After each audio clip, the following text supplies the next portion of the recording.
He lost his battle with progeria this past January, but Sam Berns' legacy continues to fight the battle for those still battling progeria, beginning with my next guest. Haley O'Kines is here with us along with her dad, Mark, and also with Audrey Gordon. You are the executive director of the Progeria Research Foundation. Thank you all for being here.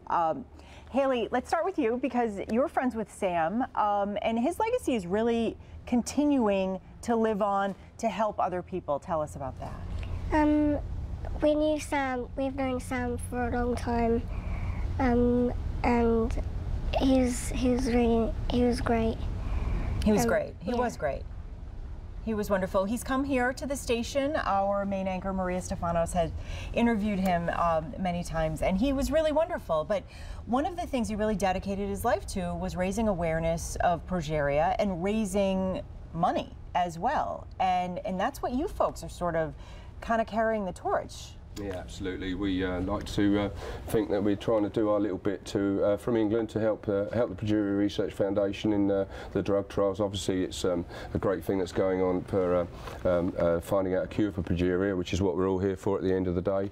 And you know, if we can make as much money to keep this drug trials going, because there's a lot more kids on it now than there was when we first started. And I should mention, you came all the way from England, and you are now taking part in the drug trial. Tell us a little bit about this drug trial and how Sam Berns' legacy is really continuing to pay it forward. Sure. Well, the mission of the Progeria Research Foundation is to develop treatments and the cure for progeria. And one of the things that the Progeria Research Foundation does is it funds and co-coordinates with Boston Children's Hospital progeria clinical drug trials. We bring children in from all around the world into Boston periodically to test drugs, and hopefully that they will help improve the disease process. Haley just finished her stint in Boston and is going back to England tonight and had a good week of lots of tests, but it was all really good. So we fund the trials. We're the only organization in the world that does this, so we need to raise the money in order to pay for them. And one of the ways that we do that is by having events like the road race that we're having in September. I think what's interesting is something you were saying off camera to me, and that is that when Haley was first born, you really weren't familiar with what progeria was. This is one of the most difficult things we found after Haley was diagnosed in 1999. She was only 2 years old, and none of our families or friends had heard of progeria. We hadn't heard of it, and we were pretty shocked about that, and we wanted to get out in the media and spread awareness so that we can, you know, if this happens to somebody else, they maybe have some idea of it. I think I recall there's 3 kids from around the world, one in Japan, I believe, was actually diagnosed just from seeing Haley's documentary, which we made in the UK. Haley made a documentary. You did. We've done 4 altogether. So yeah. What was it called? The Child That's Older Than Her Mother. And where can we watch that? You might be able to find it on YouTube somewhere. Or it's snuck on there somewhere. So. Well, we know Sam Berns, who's a local guy. He had a documentary made, and that did really raise awareness. It raised a lot of awareness. And one of the things I think that strikes people when they first watch that is how little is known about this. And so from the time, Audrey, that was certainly kind of brought to light to now, I mean, how far have we come, or have we come far? We've come very far. Of course, we have a long way to go. It's never far enough until we get to the cure.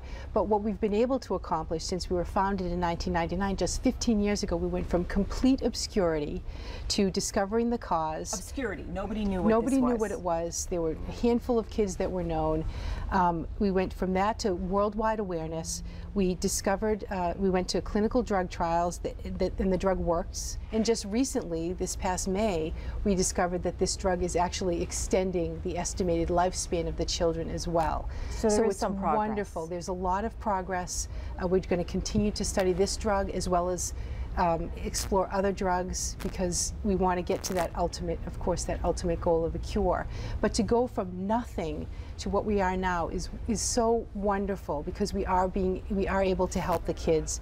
We just need to get to that next step, and we're not going to stop till we get to the cure. Haley, this can't be terribly easy for you to, you know, fly all the way from London, and then you go and you have your treatment, and then come on TV and but this must mean so much to you that you're willing to do all this to let people know.